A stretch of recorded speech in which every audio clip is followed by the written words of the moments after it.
Welcome to the Annotation of London by William Blake for GCSE, the Power and Conflict Anthology.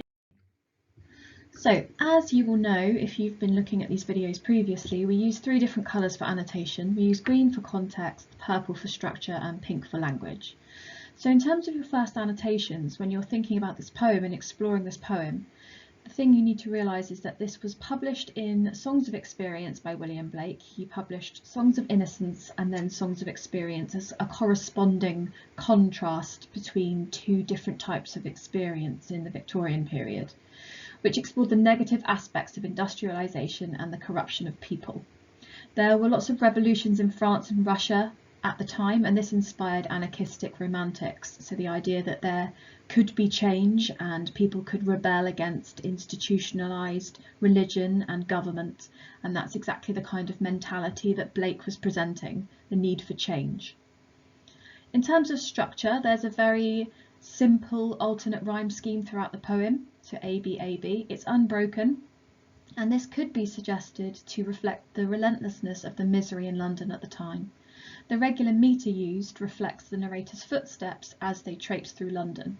This links to the fact that it's a dramatic monologue, and Blake takes on the role of a traveller through London.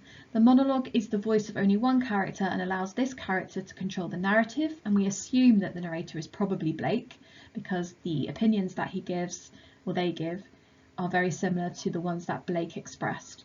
The first person narrative creates a more realistic personal reflection, and that's really important in this poem because it's all about the impact of society and corruption on the individual.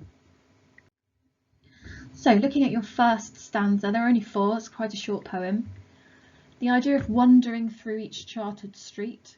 The wandering itself, although it is a poem about somebody walking through London, so it's literally wandering, but it could be reflective of a sense of powerlessness, that they don't know what to do, they don't know how to help, or maybe it's a challenge to Blake's readers that they should be thinking about how to help and what they're going to do. The chartered streets, so there's a repetition of chartered. Chartered just means that it's controlled, and this emphasises the restraints placed upon nature because it talks about the chartered Thames. It could also be the restraints of society and the restraints placed upon freedom. So Blake had this very strong sense of a lack of liberty at the time that he was alive, because everything was being institutionalised and everything was being controlled by the government, and as a romantic writer he couldn't stand this idea. And then there's a repetition of mark. So mark obviously refers to the fact that you need to pay attention to something. So again, it might be a challenge to the reader about making sure you notice what's going on in society. But the marks could also be a physical manifestation of the things that are happening in society. So physical marks, I don't know, from working in the mines or working up chimneys. So things that happen to your body or burns that you might have, but also the emotional marks that are left on people from living in such a society. I think you could also argue that the alliteration of the M sound emphasises the melancholic tone. Second stanza, we've got anaphora used here in every. So in every is repeated 3 times, and that just really emphasises the extent of the impact of such a society on the people in the culture. And it's quite a repetitive tone as well, and that links to the fact that it's a repetitive rhyme scheme and it's a repetitive metre. So again, this relentlessness of the society in which these people are living. So we've got every man and we've got infants mentioned, and this shows that this is a non-discriminatory system, that it can affect everybody. It links to Blake's other poems published in Songs of Experience about the loss of childhood, and for further reading you can look at the Chimney Sweeper, which is very similar to this. The metaphor of the mind-forged manacles reflects the repressive society, but there's some ambiguity, I think you could argue, about who is responsible for these mind-forged manacles. Mind-forged suggests that they've been made in your mind, so is that something that the individual is in control of, or does it talk about the fact that the government have managed to control people's minds? Either way, Blake kind of suggests that people are trapped, but they have the potential to release themselves from these trappings. In the third stanza, there's a further development of the impact on the individual.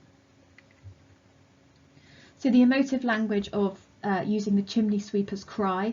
Historically, chimney sweepers were young boys. If you think of Oliver Twist, or you've watched the musical Oliver, then you'll know that chimney sweepers were the poorest in society. They had the shortest lifespans.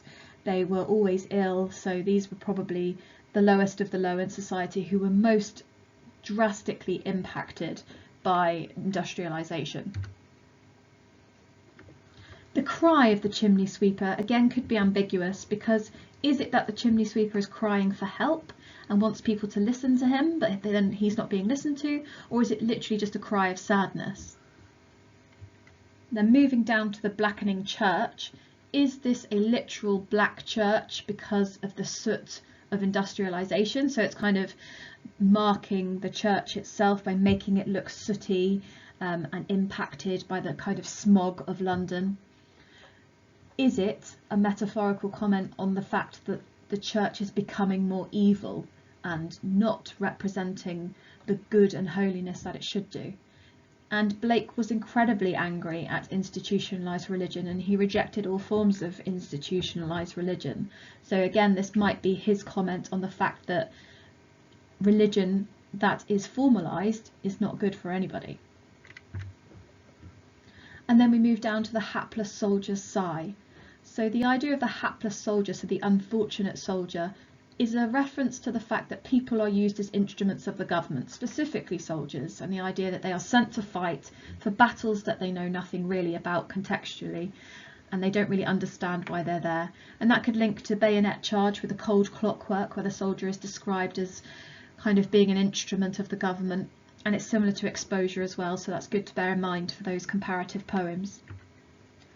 And then finally you have a reference to runs in blood down palace walls.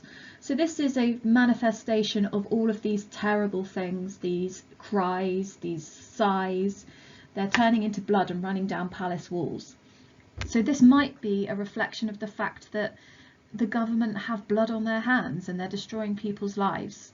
Or it could be a warning from Blake about the revolution that had just happened in France or Russia, and that this could easily happen in England.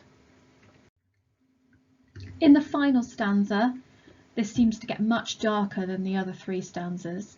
So Blake talks about the youthful harlot's curse, and there's this contrast between innocence and sordidness between someone who's young and then a harlot who would have been a sex worker, and the kind of devastation of having to choose that life path for this young person. It could also, in terms of the curse, refer to an STI, because they were quite rife at the time due to a lack of contraception and also knowledge about those kinds of things. And it could also be a reference to swearing, so the idea of the harlot cursing. And then that links to the next line about that being the first thing that the newborn infant witnesses or is exposed to, either the STI or the swearing. So there's this immediate loss of innocence for the newborn infant. And this kind of reflects this contagion within society. And then finally, with the marriage hearse, there's an oxymoron which contrasts joy with sadness. So the idea that even positive things like marriage end in death, and there's just nothing to look forward to. It's a really bleak tone.